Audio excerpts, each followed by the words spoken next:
Translation in purple by His Divine Grace, Srila Hisi Bhaktivedanta Swami Srila Prabhupada. Srila Prabhupada Ki Jai. Okay, so this is Lord Chaitanya Mahaprabhu speaking to Amoga. He says, therefore, Amoga, get up and chant the Hare Krishna Maha Mantra. If you do so, Krishna will unfailingly bestow mercy upon you. Purple, it's quite a long purple, so we'll see. Maybe we'll do this in sections. Purple. The absolute truth is realized in 3 phases. Impersonal Brahman, Paramatma, and the Supreme Personality of Godhead, Bhagavan. All of these are one and the same truth, but Brahman, Paramatma, and Bhagavan constitute 3 different features. Whoever understands Brahman is called a Brahmana. And when a Brahmana engages in the Lord's devotional service, he is called a Vaishnava. Unless one comes to understand the Supreme Personality of Godhead, his realization of impersonal Brahman is imperfect. A Brahmana can chant the Hare Krishna mantra on the platform of Namabas, but not on the platform of pure vibration. It's interesting. When a Brahmana engages in the Lord's service, fully understanding his eternal relationship, his devotional service is called Abhideya. Okay, we'll say some prayers and then we'll read part of the purple, speak something to it, then go on from there. Because there's quite a lot to unpack here. Om Gyanata Mirandasya Gyananjana Shalakaya Chakshu Militam Yena Tasmai Shri Gurave Namaha Sri Chaitanya Manobishtam Stapitam Yena Bhutale Swayam Rupa Kadamayam Dadati Swapadantikam Vandeham Shri Guru Shri Yuta Padakamalam Shri Gurun Vaishnavamscha Shri Rupam Sagrajatam Sahagana Raghunatam Vitam Twam Sajivam Sadvaitam Savadutam Purjana Saitam Krishna Chaitanya Devam Shri Radha Krishna Padan Sahagana Lalita Shri Vishakam Vitamscha. Hey Krishna Karuna Sindhu Dinabandhu Jagatpate Gopesha Gopika Kanta Radha Kanta Namostate Tapta Kanchana Gaurangi Radhe Vrindavaneshwari Vrishabhanu Sutta Devi Pranamami Hari Priye Vancha Kalpatarubhyascha Kripasindubhya Evacha Patitanam Bhavanebhyo Vaishnavebhyo Namo Namaha. Jai Shri Krishna Chaitanya Prabhu Nityananda Sri Advaita Gadadhara Sri Vasudhi Gaura Bhaktarinda. Hare Krishna Krishna Krishna Hare Hare Hare Rama Rama Rama Hare Hare. Okay, so we request the blessings of all the devotees so we can speak something on this very wonderful Chaitanya Charitamrita and this pastime of Amoga criticizing Lord Chaitanya and then also getting some reaction for that. So, Lord Chaitanya is Bhaktavatar. So it's one thing to understand something theoretically, it's another thing to understand it in an embodied way. So here, Lord Chaitanya is Guru. We hear this word, Guru means one who is heavy with knowledge. Often people think that means that they've read lots of books. That information can be there.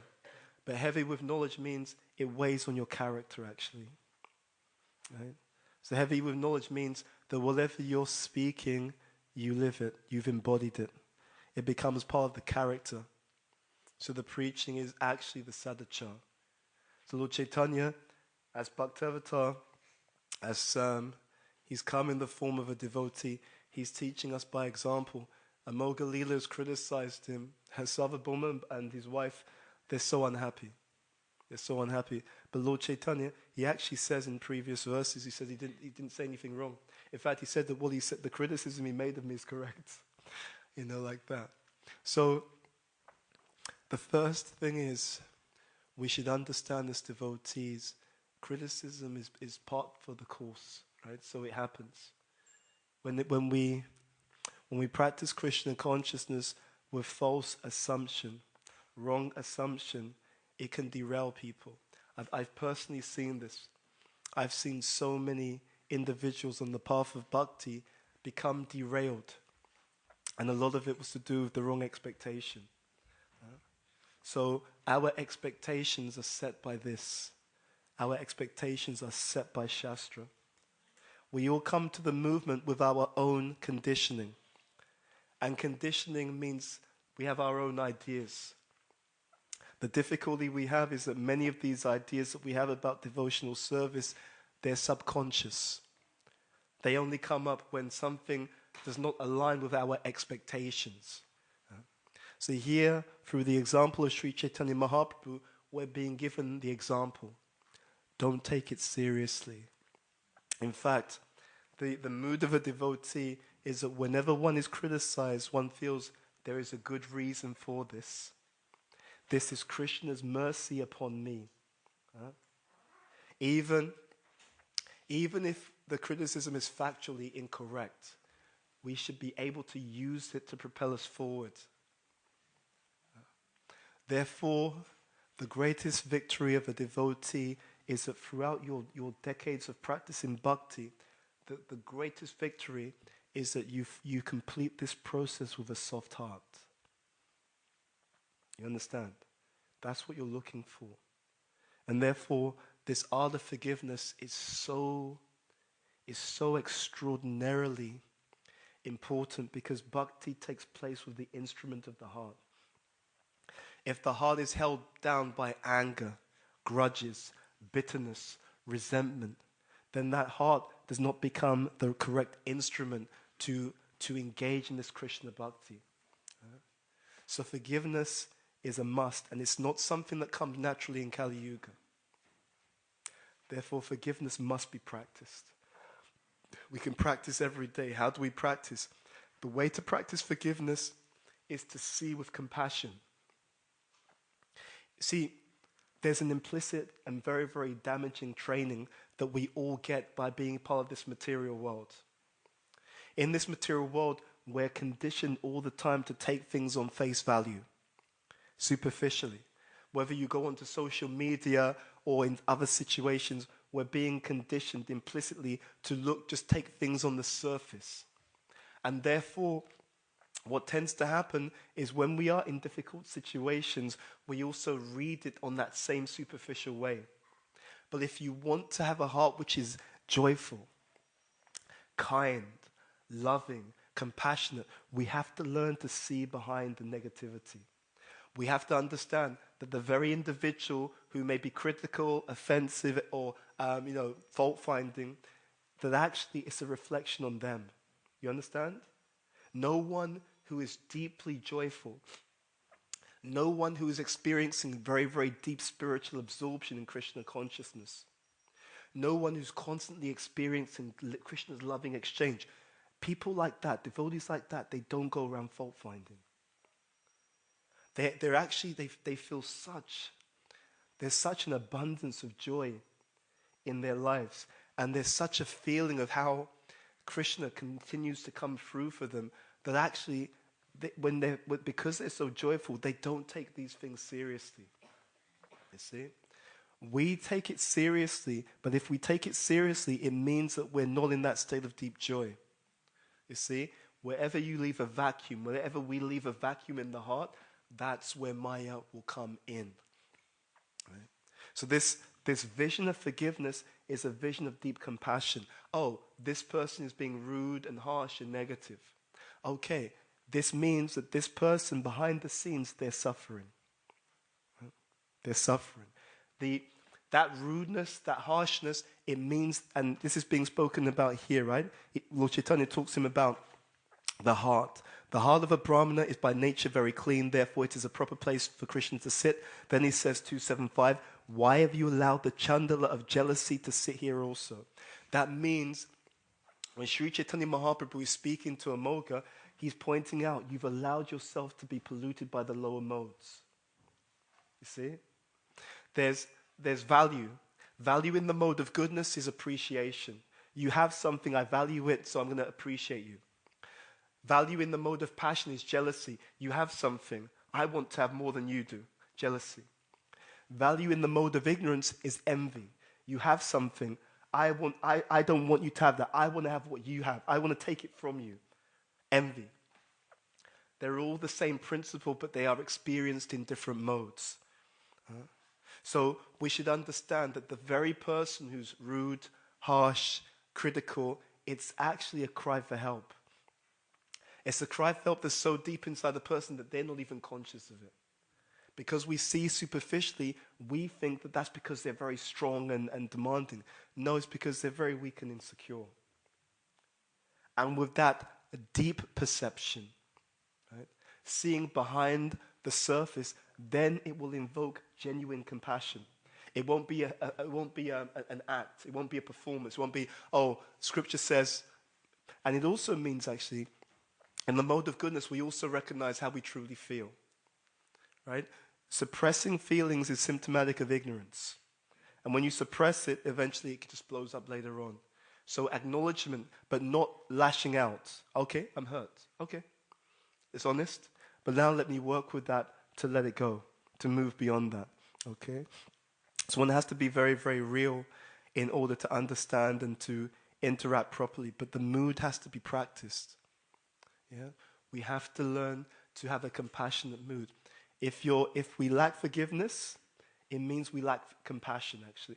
If we lack forgiveness, it also means we lack humility. If someone is very humble, it's easy to forgive. Now, to be very clear, though, that doesn't mean that we have to associate with people who are critical. I should be very clear about that. There's a lot of misconceptions about forgiveness. So one may forgive someone, but one may also recognize, okay, that shouldn't have been done, and I forgive, but I also understand that maybe this association isn't so mutually nourishing. One may recognize, oh, okay, they should be forgiven, but, this isn't helping me to fulfill the instructions of my spiritual master. There may be more favorable association, but forgiveness must be there. One has to forgive. Otherwise, I was at this Festival of Inspiration decades ago in New Vrindavan, and there was a seminar on forgiveness, and there was a quote, I think it's from Prabhupada. It was an incredible quote. I'd never seen that quote before, but it really stood out to me. And it said that the material world is full of embarrassing and irritating situations. Unless one is inclined to be very much forgiving, one's consciousness will be soiled with a vindictive mentality that ruins one's spiritual consciousness. Very, very interesting. One's consciousness will be soiled with a vindictive mentality. Jai Shri Shri Radha Gokulananda Ki Jai. Shri Shri Sitaram Lakshman Hanuman Ki Jai. Shri Gaunitai Ki Jai.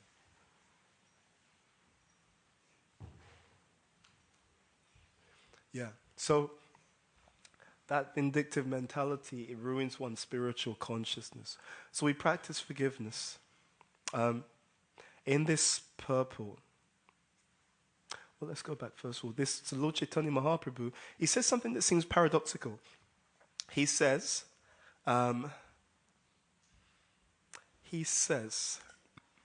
therefore, Amoga, get up and chant the Hare Krishna mantra, Maha Mantra. If you do so, Krishna will unfailingly bestow mercy upon you.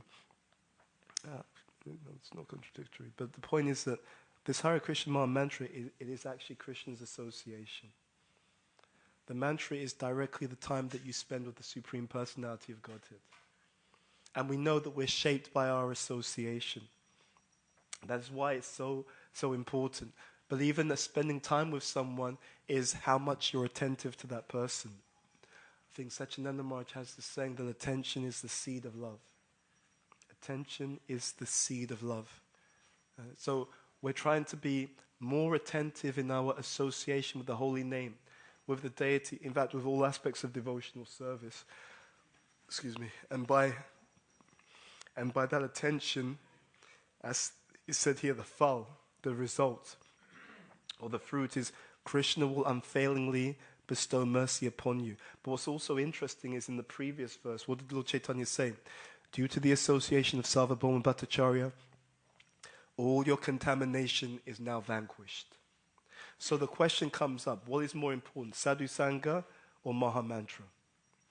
Okay, what is more important? So, Kali Kali Nama Rupe Krishna Avatar. We hear that the Lord has descended in the age of Kali in the form of His holy name.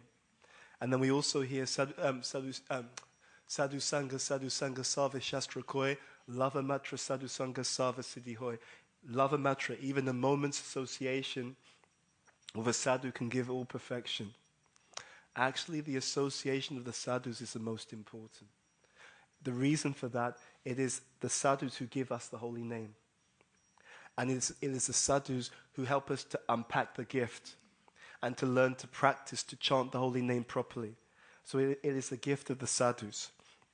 That's why it says in this previous verse, when a person's heart is cleansed, that was a contradiction. When a person's heart is cleansed of all contamination, he is able to chant the Maha Mantra Hare Krishna. So that's said in the previous verse. Then here it's saying if you chant Hare Krishna, you'll get Krishna's mercy. Right? So do you have to be pure to chant? Or do you chant to become pure? Interesting dilemma, right? So both things are true. What it means is that you get some special mercy. There's some sukriti. Anyone that you see come to this movement, anyone, they're extremely special. Even the people who come to visit, if they come to this temple once in this lifetime, once, if they just see the deities once, they're all extremely special. Right? It's an extremely rare gift. What's being given by Srila Prabhupada. So they have something from a previous life or from this life, which is why they even get to hear about Krishna, the Vaishnava teaching. They're all extremely special. So that's Sukriti. Shatavida bhajante mam gyana sukritino arjun. These four people who come to Krishna, Sukritino. Right? Because they have Sukriti, whatever they're looking for, they turn to Krishna for it. So Jiva Goswami says that the four types of people who come to Krishna represent the four Varnas. Right? Some come out of distress, some come out of desire for economic development, won't mention who. Okay. Some come because they're curious, some come out of knowledge, but all of them are Sukritina. And there's a contrast because Krishna also mentions there are four types of people who don't come. Why? He says Duskritina. Namam Duskritina Mudha. Prapadyante Naradama, Maya Pritigyana Suran Bhavamashvritaha. Four types of people. Maya Pritigyana. The Maya Pritigyana is actually the Brahmanas, but the Brahmanas who are in ignorance, who do not have a proper understanding. And that makes them extremely dangerous because they give the wrong philosophy. And everything that people do is based upon a philosophy. We were giving a class to some devotees in America, I think it was a couple of weekends ago. And something came up about atheistic philosophy. And oftentimes people think, yeah, it's just harmless. You know, people have different beliefs. It's not harmless. It leads to certain outcomes. If you truly believe that your whole life is an accident, and everyone else's life is also an accident, then it does lean one into the tendency of becoming selfish. If it's only one life, and everything is an accident, and no one's going to be held responsible for anything that they've done, right? Then why would people not just want to stab each other in the back, trample upon each other in order to get their so-called sense gratification? So there's no such thing as a neutral philosophy, right? Sambandha, the philosophy someone has leads to abhideya, which is a way of acting.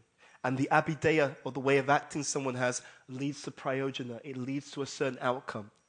And this is why this International Society for Krishna Consciousness is so important, because it corrects the misunderstanding of modern society, and it's beneficial, therefore, not just for the devotees.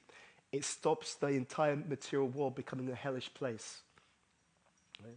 So now we have this advent of AI, and it's a perfect example. Because our material society is so money-oriented, therefore, there's a race to what they call artificial general intelligence, and with no consideration of the effect it will have on people's minds, livelihood, anything. Doesn't matter. As long as we make money, that's all that counts.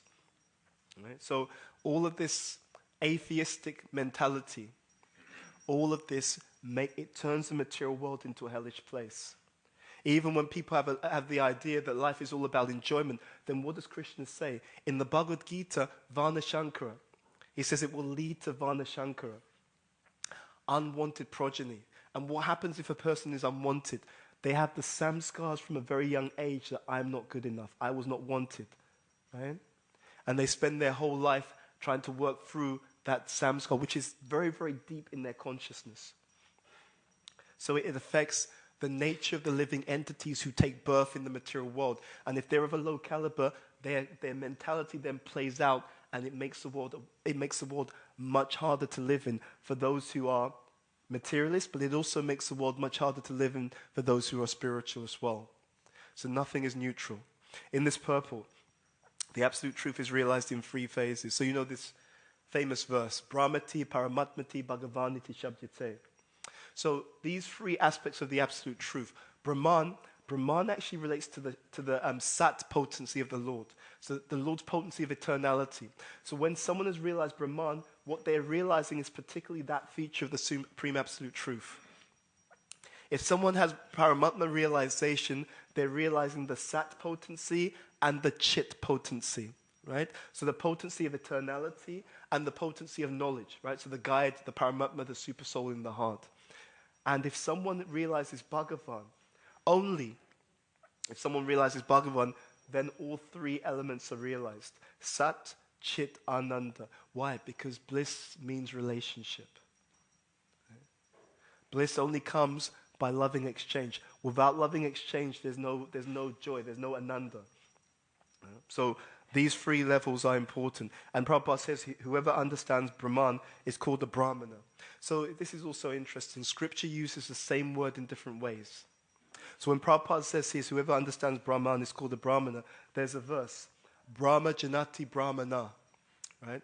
Brahma Janati Brahmana. A Brahmana is one who understands Brahman. So every devotee is a Brahmana in that sense, because they understand the supreme Brahman who is Krishna. But that's different to having the nature of a Brahmana. You see? Even this word, Shudra, it has different meanings. There's some conversations, I think it's 1976. Prabhupada is talking about this term Shudra, but he explains it in different ways. He says if someone works for someone else, right, they are under the employ of another person, so they're economically dependent. Then from the economic standpoint, it's Shudra, because they're economically dependent on someone else to employ them. So that's Shudra from the economic standpoint. In another conversation, it's also 1976, Prabhupada says, if the parents did not do Garbhadam Samskar, right? If the parents did not do Garbhadam Samskar when they had that child, then the child is a Shudra. So Shudra in this sense is from the point of view of procreation. Those two are different to Shudra, meaning the nature of a Shudra, the Vana of a Shudra. You see? So the same word has different meaning in different contexts. So here, Brahmana means, as Prabhupada says, saying, whoever understands Brahman is called a Brahmana. Okay, and then when a Brahmana engages in the Lord's devotional service, he is called a Vaishnava. Okay, let's read a little bit more. When one attains that stage, he is called a Bhagavata or Vaishnava. This indicates that he is free from contamination and material attachment. Lord Krishna confirms this in the Bhagavad Gita. Yesham twanta gata papam jananam punyakamanam te dwanda mohane mukta bhajante mam drita vrataha. Persons who have acted piously in previous lives and in this life, and whose sinful actions are completely eradicated, are freed from the duality of delusion, and they engage themselves in my service with determination. This Drita Vrata is very, very important. It's not just engaging in service, it's determined service. Right? The idea is to become Krishna conscious by any means necessary. Right? That's the idea. This Drita Vrata. And then Prabhupada goes on to say a Brahmana may be a very learned scholar, but this does not mean that he is free from material contamination. A Brahmana's contamination, however, is in the mode of goodness. Something on that. So the difficulty or the problem with the material mode of goodness is that it's not good enough. Okay? The person in the material world who's in the mode of goodness, that person, that material mode of goodness is still has other modes in it. Okay? There's two contaminations in the mode of goodness, in the material mode of goodness. The first contamination is the contamination that comes from ignorance. Someone's in the mode of goodness, but they still think that they are the body. So there's ignorance in the material mode of goodness. Okay? The other thing is, someone in the material mode of goodness, they still think that they are the enjoyer. Therefore, there's passion in the material mode of goodness. So the mode of goodness is not good enough. It has to be free of these two things. Free, completely free of the bodily concept of life. And it has to be free of this conception that I'm the enjoyer. I'm the controller, I'm the enjoyer. It has to be free, which means only a devotee can come to the transcendental platform. Shuddha Sattva or Vishuddha Sattva. Because only the devotee can understand that actually I've got absolutely nothing to do with this material body. The material body is the Sadhaka Sharira. Sadhaka Sharira means it's the vehicle for service. So there's two extremes. One extreme is I'm not the body, I neglect it. You actually can get away with that, but you can only get away with that if you're on the level of Prabhupada. This point is made by Srila Bhaktivinoda Thakur in the Chaitanya Shikshamrita. He says, unless you're a Paramahamsa, unless, right? Then one has to have good care for the body, good stimulation for the mind, good social situation, and good study of Shastra to see how they all fit together. If you're a Paramahamsa, you can do anything you like, because whatever's happening to your body, you're so, not philosophically realized, you're transcendentally realized. It's not going to affect your consciousness. It genuinely won't. But no one can imitate that. You see? It's all about adhikar. So if someone is on that level, they can just neglect their body. So one extreme is to neglect. The other extreme is to strengthen the material bodily identification. I was with my father yesterday. And so I was just watching my father, and the body's old. And I remember he told me, this is a few weeks ago, he said to me, old age is not good. That's what he told me. He said, old age is not good. And I remember thinking, yeah, Prabhupada, he made this statement when he was in his final days. He said, do not think that this won't happen to you. He stated that. Do not think that this will not happen to you. So we're in a race against time. Okay? But we don't want to neglect the body because it's a vehicle for service. We don't want to strengthen the bodily identity. Why? Because if you strengthen the bodily identity, you strengthen all the suffering that comes along with the body. You see this sometimes. People want to very much identify with their gender. It's a trap. Yes, you do have a certain gender, and there's a certain conditioning that comes with that. Okay. But still, we engage that, but we understand we're not that. Okay. People have a certain race, a certain ethnicity. Again, yes, it's a reality. It's part of the sadhaka sharira. We're going to engage that, but we do not make the mistake of identifying with it. Okay. I'm going to jump ahead to read you something on this, because this is actually is interesting. Let's see. Prabhupada, I'll read this point. Prabhupada is speaking. He says, many so-called Brahmanas attempt to fight us, saying, how can you create a Brahmana out of a European or American? A Brahmana can be born only in a Brahmana family. They do not consider that this is never stated in any revealed scripture. There was a past time, Prabhupada's disciples were in India, and they went to visit the particular temple, and I think it was a pujari. The priest there said to them, they were Western devotees, Western-bodied devotees, and the priest told them, he said, if you do your devotional service very nicely, in your next life, you'll be able to take birth in India and engage in devotional service. They told Prabhupada. Prabhupada told them, he said, go back and tell that priest that if he does his deity worship very nicely, if he's really lucky, in his next life he can take birth as a Westerner and join the Hare Krishna movement. Very special. Prabhupada had a transcendental pride, actually. It's very powerful. It was very pure. But he had a transcendental pride. There was a dream that His Holiness Tamal Krishna Maharaj had. And in the dream he saw Prabhupada giving a report to the previous acharyas. And Prabhupada was explaining to the previous acharyas, he said, these people, they're not very clean, not very intelligent, they can't do this, they can't do that. Prabhupada said, but the one good thing is that somehow or other they've taken shelter at my lotus feet. Prabhupada, that's what Tamal Krishna Maharaj saw in the dream. And so when he awoke, I think he was in hospital, and he told Prabhupada, he said, Prabhupada, this is the dream that I had, this is what I saw. Prabhupada said, that is actually a fact. But it's not a small thing. It's not a small thing. This acharya, just like here, Lord Chaitanya is telling Amoga, Due to the association of Sarvabhauma Bhattacharya, all your contamination is vanquished, is now vanquished. Similar effect happens when we associate with the devotees, especially pure devotees, with a sincere and receptive mood of service. Yeah? By their association, one can literally burn off many, many, many lifetimes of impurities and obstacles. So we need each other. Yeah?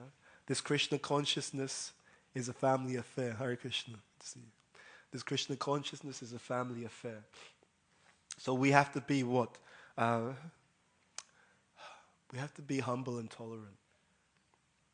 Yeah, this is the point. We have to be humble and tolerant. Why? Kirtaniya Sadahari. In exactly the same way that Lord Chaitanya is speaking here, by the humility and the tolerance which will be tested. We get to the point where we can chant the holy name of the Lord constantly. In other words, the smaller we become, the bigger Krishna becomes in our lives. That's how the process actually works. So it's a practice. Hearing, chanting, reading, but not just reading, hearing, and chanting. The mood is important. I come in the mood of a servant.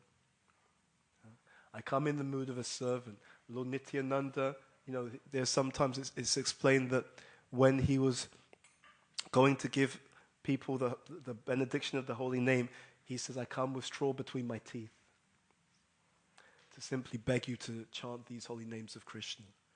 It's a very beautiful, it's a very touching mood. The Supreme Personality of Godhead, right? Balaram Hoilo Nitai. Right? Balaram has come in the form of Lord Nityananda. He's begging everyone. Why? Because actually, even though Lord Chaitanya wanted to kill the offenders, Lord Nityananda told him, in Kali Yuga, everyone's like this. So either we deliver them, or there's no way of actually making things work. Right? It's very, very interesting. So the question is this: what do you do? What do you do with a gift when no one is qualified for the gift? You have two options. Option number one, because no one's qualified, no one gets the gift. That's option number one. Option number two is Lord Chaitanya's option. Because no one's qualified for the gift, you may as well just give it to everyone anyway. Right? Let's just forget about qualification. No one's qualified. Just give it to everyone indiscriminately. So it's very, if we understand what we've been given, then you become touched by it. You remember, we're being given an opportunity to go back to the spiritual world, to see Krishna face to face. You see, if you look in the material world, you see no one's actually happy. And when I say no one's happy, I mean no one.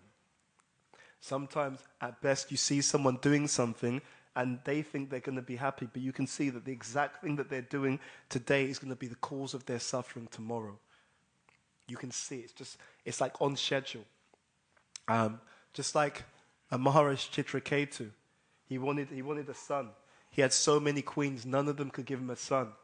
Right? He gets the blessings of Narada Muni and Gira Muni, but they did tell him, okay, if you want a son. Actually, when he asked for the blessing, they thought this is an unintelligent thing to request. Because you have these pure devotees, you can ask for something of eternal value, and instead you ask for something temporary. It's like, why? That doesn't make any sense. But in order to bring him to his senses, they told him, okay, we'll give you the blessing to have a son. But you should know that this son, Harsha Shoka, right? This son will be the cause of your happiness and your distress. So, in the material world, happiness and distress are actually two sides of the same coin. If you have happiness, material happiness, the other side is also going to be distress. This seesaw. But the opportunity is to overcome the seesaw, the duality of material existence, by sincerely engaging in devotional service. If we practice devotional service sincerely, we can get completely above that platform. So again, we're in a race against time. Therefore, what we want to do is we want to take our devotional service very seriously. But joyfully seriously. Right? Shushukam kartamavyayam. It's meant to be joyfully performed. So joyful and serious. Okay? And that will give the inspiration to keep going in Krishna's service. Um, let's read on a little bit. So Prabhupada writes, okay, a Brahmana's contamination, however, is in the mode of goodness. In the material world, the three modes are goodness, passion, and ignorance. And a Brahmana transcends such contamination and approaches a platform of unalloyed devotional service. Unless a Brahmana transcends such contamination and approaches the platform of unalloyed devotional service, he cannot be accepted as a Vaishnava. Yeah. So there's always something higher. There's different levels of devotees, and those different levels have different levels of potency. This is explained in some of the writings of Srila Bhaktivinoda Thakur. Depending on the potency of the devotee, they're able to raise non-devotees to a certain level, and they're able to raise practicing devotees also to a certain level. So it's a very, very important point. So the ability to help other people has a lot to do with what we are carrying in ourselves as well. So the more sincere we are, the more we practice, the more realized we are, actually the more profound and potent your devotional service is. I was speaking to one devotee recently who was sharing some very wonderful spiritual experiences that he was having. He's a sincere devotee. And so because he's sincere and he practices, he sees Krishna reciprocates with him a lot. And that's faith, actually. That's faith. It's not just a question of believing something.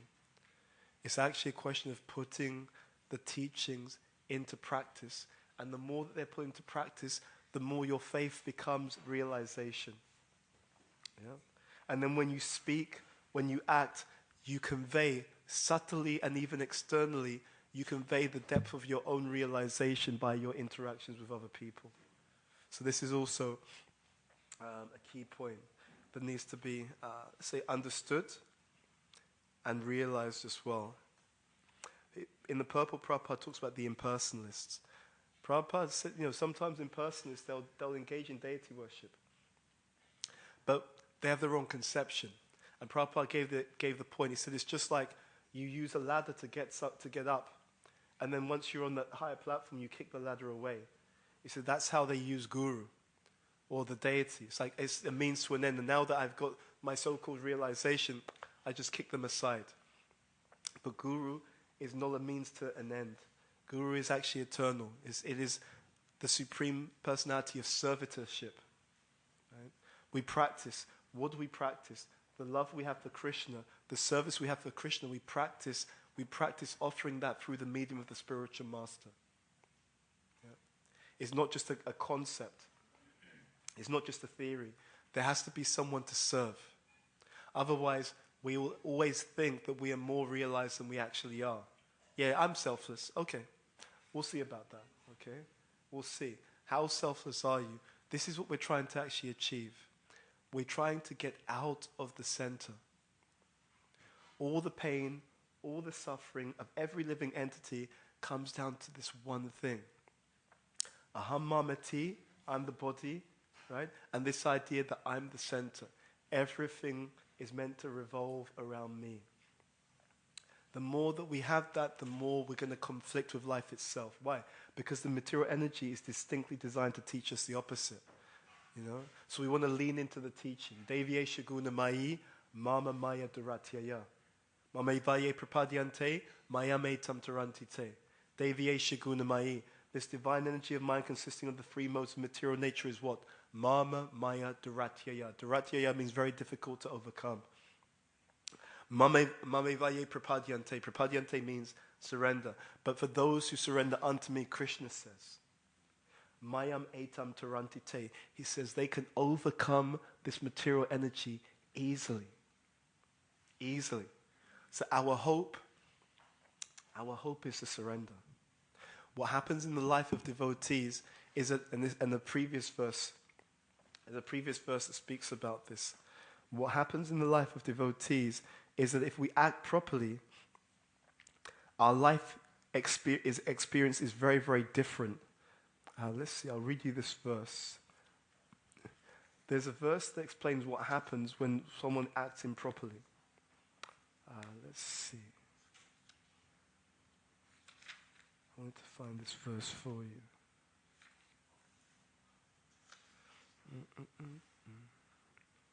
Anyway, there's a particular verse that says, when one makes an offense, immediately karma comes. Immediately one has their karma. If we are practicing devotional service properly, then anything that happens to us is ultimately for our advancement. Okay? If you're practicing sincerely. Is it 268? Let's see. 268. Let's see. So, yeah, that's it. Thank you. When one offends the Supreme Personality of Godhead, karma immediately takes effect. That's verse 268. If we're sincerely serving, you remain under the shelter of the spiritual energy. Therefore, whatever's happening to you, even if it seems challenging, is ultimately for your best ultimate development. If, however, one is not following properly, then what's happening to one can be a karmic reaction or a punishment for that improper behavior. So it's not the case that everyone's life is the same. It's not like that at all. It's like having the umbrella when it's raining. Okay? If your umbrella's open, it is raining. No one's going to tell you it's not raining, but you're not wet. You see? Because you're under the umbrella. The Vani, the instructions, the process, that's opening up the umbrella. So you're getting something, but it doesn't affect you. Or if it does, it affects you in the right way. It moves you forward. But if one is not following properly, then the reactions can be a punishment. So our job, savadam paricyaja. Mame kam sharanam vraja ham tvam sava pape byo. Moksha yeshami masucha. Our job is to what? Is to abandon all varieties of religion and take shelter of the Supreme Personality of Godhead. To surrender to the Supreme Personality of Godhead. And that surrender, this word has a negative connotation for most people. For most people, surrender means you were conquered. Right? They overcame you and you were forced to submit. This is different. This surrender, devotional surrender, is like the surrender when you accept the loving embrace of your parents. You accept the loving embrace of someone who genuinely cares about you, who genuinely loves you, who genuinely knows you. They even know the karma that you have. They know what you're going to have to experience in this lifetime, and they're willing, if we let them, they're willing to set up your whole life in such a way that it will actually be the most auspicious path back home, back to Godhead. It's a very, very special gift. So all in all, we want to understand what we've been given. This is a gift of Krishna consciousness. And this is a gift that we want to really take advantage of now and even more in the future. There will come a point on this planet where people will have to be spiritual even just to function well in the material world. You can see it coming. Yeah. Interestingly enough, also, if people, even this AI, if the information is broad enough, and if the AI is not biased, it will come to the same conclusions that you'll see in the Shastra. Because the Shastra describes exactly how Krishna's energy works. Whenever you have enough data, and there's an unbiased analysis of that data, you'll see they come to exactly the same conclusions as the Shastra. We already have it, but we don't appreciate what we have. I was looking up something, in the Bhagavad Gita, Krishna says, well, a great personality does, others follow. And whatever standards he sets by exemplary acts, all the world pursues. So I was just doing some research.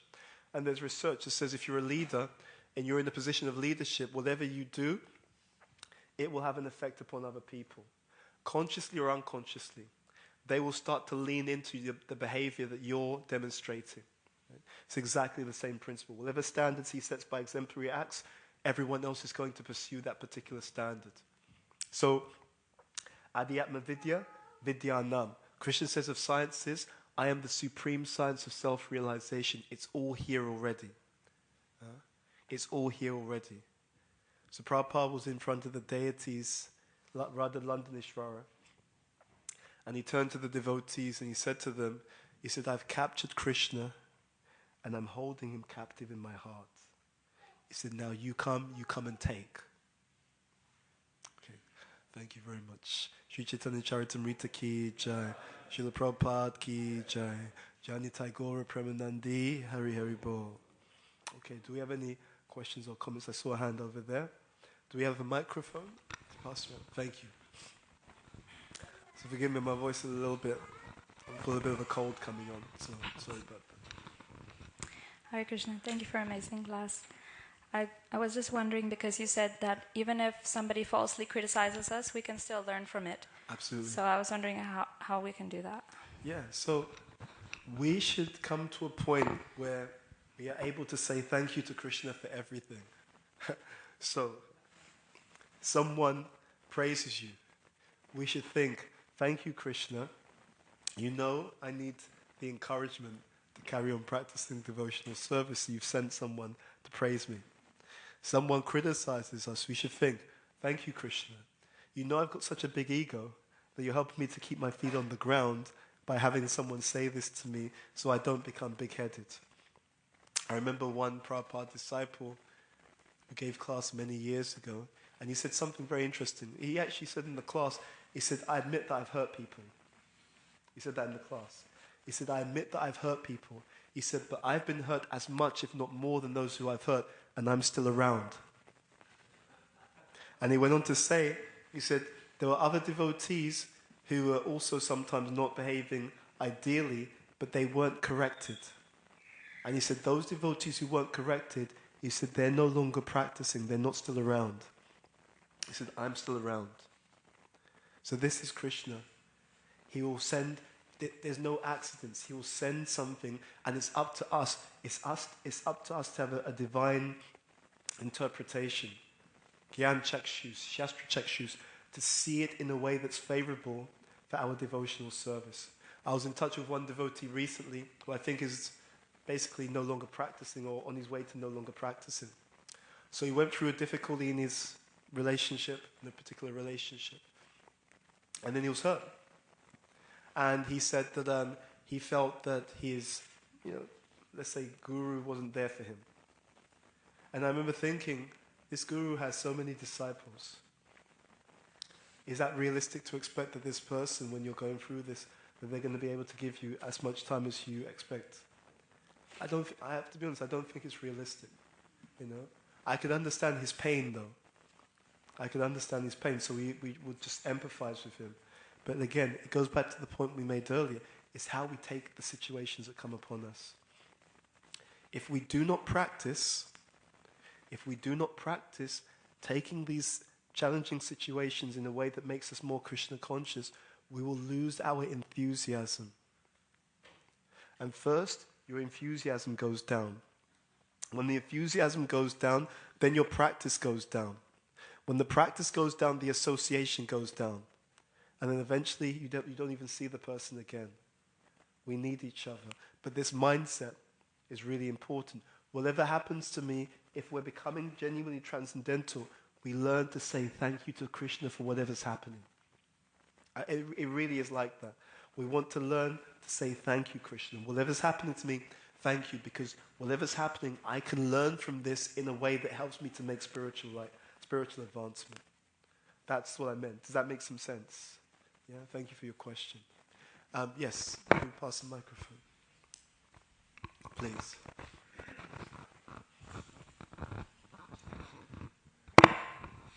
There's 2 points that I can remember. One is a devotee was saying to Prabhupada,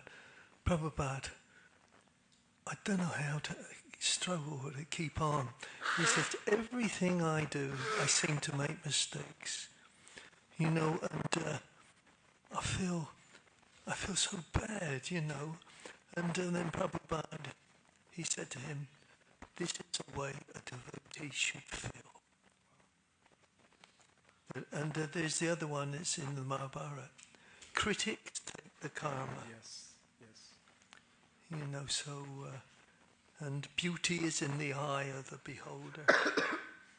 Whatever you like, you'll get. Yeah, thank you. Yes. So just on your point, actually, people criticize you, and you don't retaliate. That's the caveat.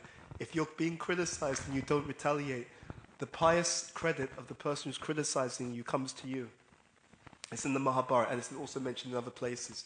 So if someone criticizes you and you don't retaliate, their pious credits come to you, and whatever sinful karma you have, is transferred to the person who's criticizing you. Yeah, it's not known, but there are verses. There's a few verses, actually, which speaks to that particular point. So sometimes as strange as it may sound, it's even Christians like, dude, do you want to get rid of some of that bad karma? Here's an opportunity. It goes back to what we said earlier. We don't see things on the surface. We want to see things much more deeply.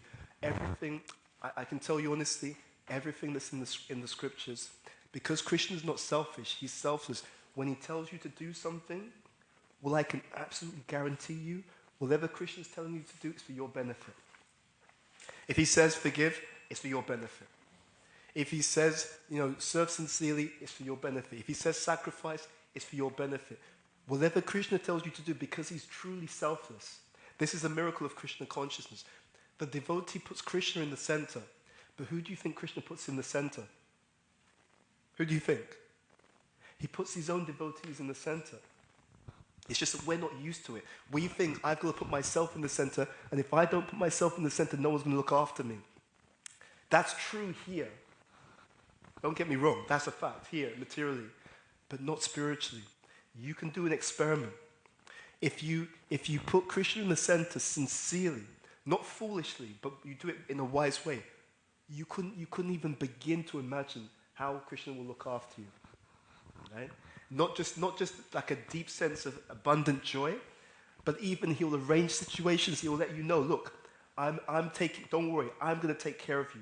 I'm arranging this, and you see that in the life of Srila Prabhupada. It's absolutely phenomenal. And if you want faith, that's how you get faith. You get faith by sincerely surrendering and seeing. When I try to surrender to Krishna wisely, not in the mode of ignorance, because then you'll blame Krishna, but it's not his fault because we're not doing it properly. If you do it wisely, he always gives you more than you're doing. It's a fact. You see, Prabhupada came to the West with nothing. They told him, Prabhupada, don't go, you'll die. They actually told him that. And he had 2 heart attacks on the way here, on the way to the Western world. But look what Krishna gave him, everything. And actually, this is a really important point. He already had everything when he came, because he was already fully Krishna conscious. What is the use of having so many things if you're miserable? You see, this is how insane the material world is. You will see this. You'll see so many people with so many things, and if you actually look at their consciousness, they're miserable. We don't see things properly because of the modes. I remember working one time in one company, and there was one person in the company, she said, I'd love to be famous. And I was thinking, that's absolutely crazy. Why would you want to be famous? If you hear about famous people, after a certain point, they can't go out in public. If they go out in public, people are after them. Sometimes people try to extort them, right? We want to kidnap you or something. I worked for one particular company. I found out that the head of the company, multi-millionaire, he was being stalked. Yeah, we were actually speaking to someone in risks and compliance. He was being stalked, And even I heard him say this at some point this year. He said, he has to be careful what he says, otherwise he receives death threats. What kind of life is that? It's absolutely crazy. So because of our attachment, we don't see things clearly. Oh, it'd be great if I was famous. Really? You sure? Do you know what it's like to have people watching you all the time? And whatever you do, someone's going to criticize you. Why are you doing this? Why are you doing that? We don't see it clearly because of our attachment. When you're able to step back, you can see it's all about Krishna. Right? There's only one game in town. The only game in town is this Krishna consciousness. Nothing else. Whatever's going on, whether it's social media or other things. Not that you shouldn't, preach on social media or use whatever means are there, but you should understand, if you're Krishna conscious, you already have it. If you're able to walk in this world amongst the living entities on this planet, and your heart is overflowing with joy and devotion and bliss, because you're genuinely Krishna conscious, you've already achieved everything. You see? And if you don't have that, but you have so many material facilities, what's the value? Prabhupada quotes Chanakya, if one gives up the eternal for the temporary, right, he loses both. Right? He says if you give up the temporary for the eternal, there's no loss because the temporary was going to leave you anyway. And you've given up the temporary for the eternal, so there's no loss. That's Krishna consciousness. But if one gives up the eternal for the temporary, you lose both. You've given up that which is eternal, and you've given it up to hold on to the temporary. But because it's temporary, it's going to leave you anyway. You know? So these teachings are a plea for us to come to our senses. And it's easier said than done because we have lifetimes upon lifetimes of material condition. But Krishna knows that. Krishna knows we're not pure. But Lord Chaitanya, what does he do? Even though he knows we're not pure, because he's got the mercy, he's Radha Bhava Duty Savalitan. Radha Bhava, because he has the Muda Srimati Radharani, if we just do what we can, okay? Sincerely, every day, just do what you can, do as much as you can, sincerely, in a way that you can sustain it. You will find that at the end of this life, Antikali Chamameva, Smarmutva Kalevaram, Yaprauti Samadbhavam, right? You will find Antikali, at the end of this life, you will be able to go back to the spiritual world. You will never have anything again, any issues again. No more colds. I'm looking forward to that myself. Right? Right? No more having to take ginger tea, right, to sort it out. Nothing. It's important to just meditate on what's being offered. Right? Because we all have otherwise this adhyatma, adibodhika, adidaivika klesha. Suffering from other living entities, suffering from our own mind and body, right? Suffering from the world, right? When it's raining or it's cold. But this is all unnatural. It's all completely unnatural. We're not meant to be like this. We're meant to be fully happy, blissful, joyful, realized. We're meant to be able to see Krishna on the altar. When I came to Krishna consciousness, soon after that, I brought a friend to the temple, London, it's called London Temple. He knows this, he's not here, but he knows he is. So we went to the Sunday feast. There's a very advanced devotee gave the class, Sunday feast lecture. So after the class, there was a Q&A. So my friend asked this devotee, female body, he actually said, what's on the altar? And she said, Krishna's on the altar, blah, blah, blah. And he said, so what does he do on the altar? And she was able to describe to him how Krishna dances. I was there. I saw it. I heard it with my own ears. I saw it with my own eyes. She explained to my friend how Krishna dances on the altar. And he signed up. Like that. So, yeah. Anyway, any last question or comment before we close? Maybe one last question, if you could pass the mic, please. Hare Krishna Prabhu, thank you so much for such a wonderful class. It's just connected to Subhadra's point from before. Oftentimes we're criticized and perhaps the person in front of us has good intentions, but yes, we are misunderstood. Yes. And maybe as we come into Krishna consciousness, we understand that Krishna understands us, so we don't need to be understood as such. I wouldn't go that far. I'll tell you why I say that. Jananivas, I remember having a conversation. To be honest, I can't remember if it was Jananivas or Pankajangri. We were outside the ISKCON London Temple, and I asked him a question related to this. And he said, for your close friends, they should understand you. Yeah? So, do you understand? If it's a close friend and they still don't get you, there's something impersonal about that. But we have to sometimes do our part. Say, look, let me just explain. Right? I know it looks like this, but let me try and make sure that you understand why things are the way that they are. So sometimes a person is genuinely sincere, but they don't understand. And sometimes they're receptive to understanding if we explain the situation to them. Sometimes they don't understand, and we explain it to them, they won't understand now. But if they become more purified, later on they'll come back. I had a friend like that. He was criticized by someone, but years later on, the person came back to him and said, you know what, I shouldn't have spoken to you that way. I'm really, really sorry. But it's because they got purified and they realized later on that I shouldn't have dealt with that person that particular way. Anyway, please, you wanted to finish what you're saying. The question was just that, is it correct to have a desire to be understood?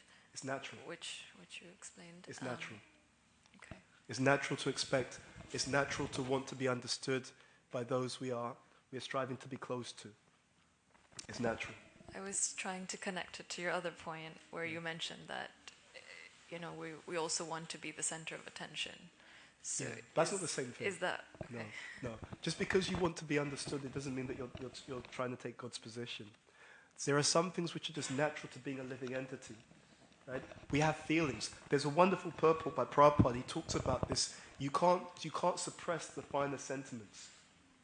If you try to suppress them, there's a purport. It's in the purport to the Srimad Bhagavatam. I can find it for you if you want. And he actually explains like that. So you can't suppress those things. It's natural for the living entity to want to be understood and to be in relationship. It should be Krishna-centered. And we should also have a certain detachment, because even if we want to, not everyone will understand us. Prabhupada was criticized by his own god brothers. And some of them were exalted devotees. There's a pastime with Prabhupada where one of his god brothers, who Prabhupada was criticizing, when that person passed away, Prabhupada said he went back home back to God, and everyone was shocked. They said, but Prabhupada, you always criticized him. He didn't like you. He said, just because I didn't like him doesn't mean my Guru Maharaj didn't like him. Yeah, you can find that. We're people, right? Snigdha Swajatiya.